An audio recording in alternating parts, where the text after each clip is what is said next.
Karen, o trabalho do financeiro é sempre invisível em qualquer instituição e é desejável até que seja assim. Mas, ao contrário, o Senar é uma instituição pública que trabalha com recursos públicos e que precisa de transparência. Qual é o cuidado que essa gestão tem para que a gestão financeira seja o mais transparente possível? Na verdade, a gente tem uma série de regras que a gente tem que seguir. Então, nós fazemos prestações de contas quadrimestrais, que são revisadas por auditores externos, depois validadas pelo nosso conselho administrativo, depois validada ainda pelo Conselho da Administração Central, auditor externo também da Administração Central. E, além disso, isso é a rotina quadrimestral, né? Mas, além disso, a CGU e TCU podem a qualquer momento solicitar as nossas prestações de contas. E quando foi a última vez que a CGU, a Controladoria Geral da União, solicitou alguma prestação de contas extra? Nós apresentamos no ano passado. E, assim, no ano passado nós apresentamos a prestação de contas anual, mas a gente sempre, que eles vieram aqui revisar, na verdade, né? Mas a gente sempre tem que apresentar, na verdade a gente coloca no site, então anualmente a gente tem que colocar no site.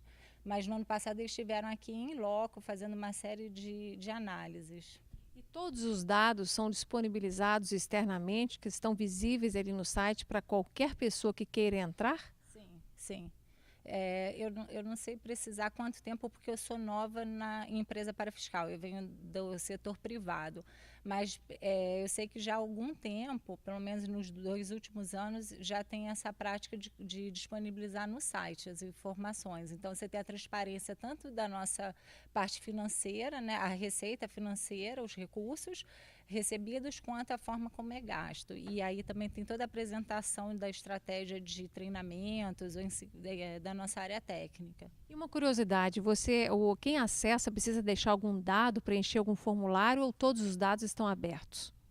Não, todos os dados estão abertos. Eu sempre acessei com a minha senha específica, né, que é para postar a informação. Mas o relatório que eu coloco, ele já é de um padrão que a pessoa pode entrar e olhar ele todo. Vai baixar em PDF e pode ler inteiro ele. Agora, você tem uma experiência do setor privado, inclusive como auditora externa. E o auditor é treinado para perceber as possibilidades, vamos falar assim, de falcatruas que são possíveis em qualquer ambiente financeiro de controladoria. No serviço que tem a preocupação de ter uma transparência especial, porque usa recursos públicos, como o caso do Senar, qual é a sua percepção dos lugares onde é mais fácil burlar o uso do recurso público? Olha, essa pergunta é difícil, porque assim, de um modo geral, não sei responder pelo público, tá? Mas de um modo geral, o que a gente vê muito é assim, contratos, que isso a gente vê muito na privada também. De um modo geral, contratos que são, por exemplo, um contrato de comunicação, um contrato de construtora, alguns tipos de serviços que não são tão fáceis de você precificar, que você pode, de repente, colocar porque a empresa tem um know-how maior. Então, valores mais subjetivos, esses são os tipos de gastos que talvez pudessem ter algum tipo de facilidade para desvio. Mas, na verdade, assim, realmente vai de instituição para instituição e de quem é o quadro técnico, né, que está na instituição.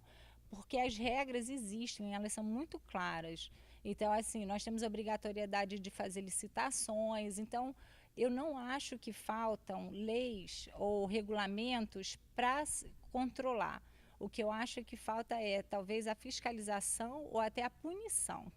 Entendeu? Porque, assim, regras temos muitas. Quem quiser fazer tudo certinho, vê que está super controlado. Karen, mas Karen, como é que foi possível, então, recentemente na história do Senar, o escândalo das cartilhas superfaturadas? Pois o que acontece? São vários escândalos que a gente tem, mas até agora não foi julgado. Então, quando eu entrei, eu já foi depois dessa parte.